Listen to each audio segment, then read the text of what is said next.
Okay, Lymies, I had a pretty serious craving tonight for coconut curry. So, yeah, I'm gonna start, of course, with the usual ginger, onion. The garlic will come later. I have this big chicken breast. I actually much prefer dark meat, especially thighs, but they didn't have it. They didn't have any thighs at my farmer's market this weekend, and anyway, so I got this big breast. I usually get my meat from a butcher actually, but yeah, I was at the market and I wanted some chicken, and that was really what they had. So anyway, yeah, dark meat has more minerals like iron and zinc. So, you know, there are lots of reasons for me to prefer dark meat, but I know lots of people like the white meat, so whatever. Okay, so I've got my onion, my ginger. Again, I don't peel my ginger.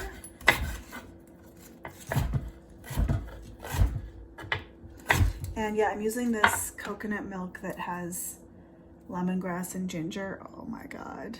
I always buy this one. But like, you know, you can totally use any coconut milk. Yeah, I've been cooking with coconut milk my entire adult life.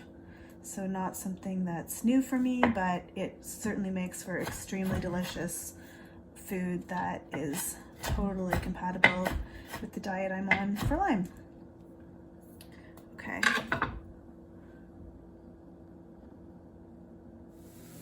All right, so I've got my ginger and onions. I'm adding my chicken.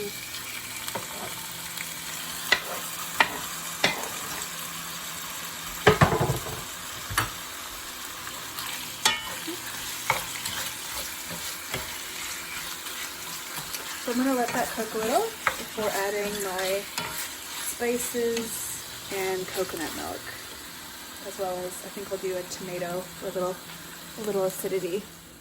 Okay, so most of my spices are ground, but my Jamaican allspice is whole. So yeah, I've got my mortar and pestle, and I'm just crushing it up a little.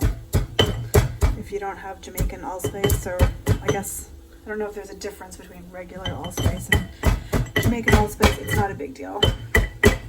My curries are always different. They're always unique. I don't really follow recipes. It looks good though. Okay, I'm gonna start putting in my spices. My chicken's totally not cooked yet, but I'm gonna be putting in the coconut milk, and the coconut milk is basically an oil. So sort of half water, half oil, and my curry will keep cooking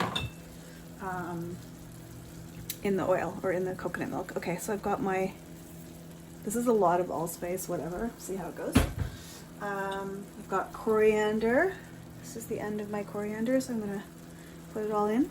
I've got cumin, yummy, yummy cumin. Of course, what makes curries yellow is our favorite spice, turmeric.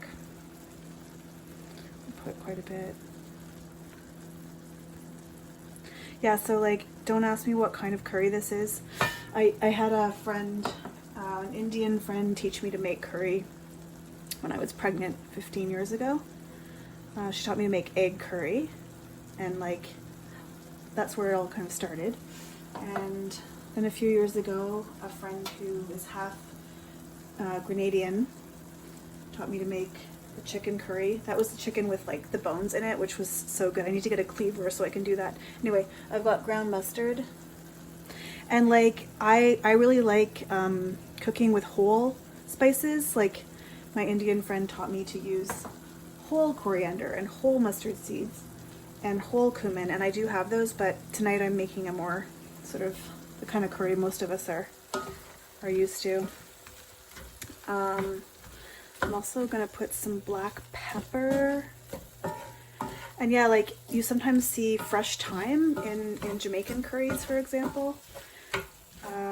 Just have fun with it. I mean, what I usually do when I'm cooking, if I'm not familiar with something, is I go online and I just look at like 3 or 4 different recipes, and then based on what I happen to have and what sounds good to me, I improvise. But yeah, pepper for sure.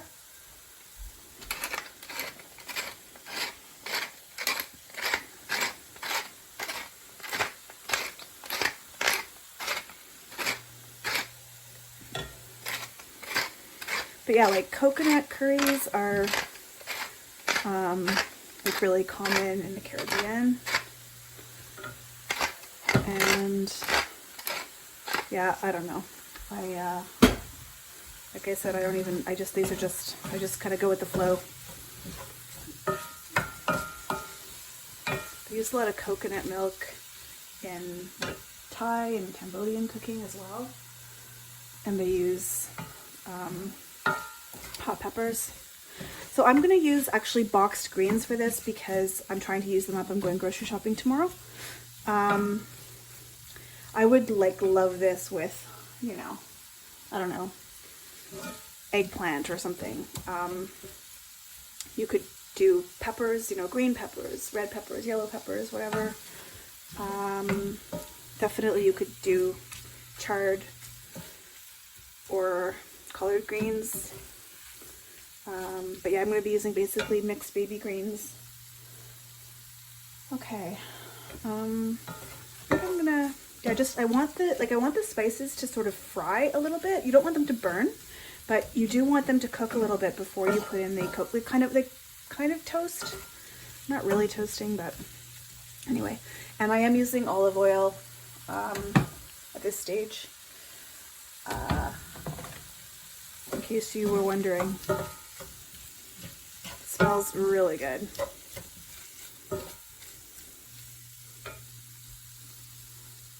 Okay, I'm going to go ahead and put in my coconut milk. So like, yeah, this part is really fat, like an oil.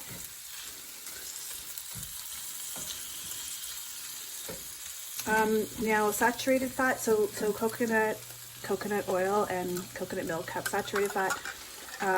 Saturated fat is actually important for cell repair, so I don't avoid it. I have very healthy heart and cholesterol levels and all that.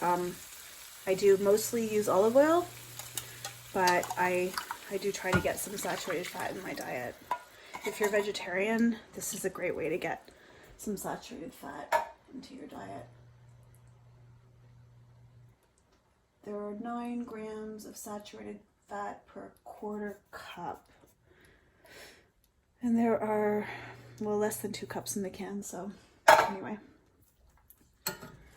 I just focus on eating natural foods and avoiding sugars, and a high-fat diet is generally considered good for the brain. And yeah, Marty Ross, who's an MD, a Lyme literate MD who has a website with a lot of information, he recommends what's called the mito diet, MITO, that supports mitochondria, and most of the calories are from fat. You can read about it on his website. Okay, that looks so good. So yeah, I also diced up a tomato. So again, this is like to make this, like most traditional curries have some kind of acid.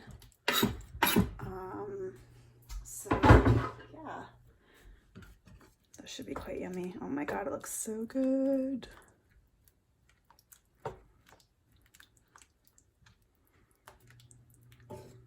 So yeah, I'm gonna cook that for a while. Like, I'll check on it every 3 to 5 minutes. And I will add garlic and the greens in at the end.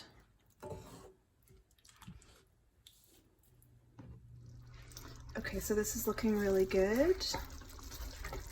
And I'm gonna add some salt.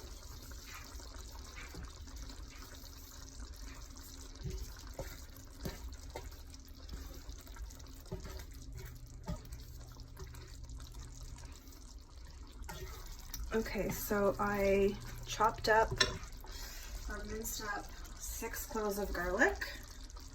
So yeah, again, you know, because we have Lyme disease, this is a great way to get garlic into our diet, as well as a lot of delicious flavor.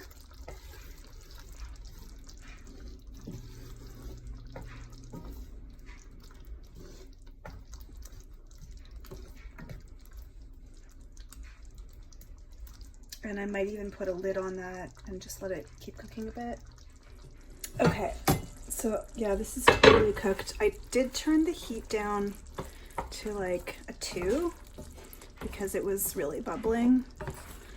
And this has been going for a while, so I'm confident that it's cooked well.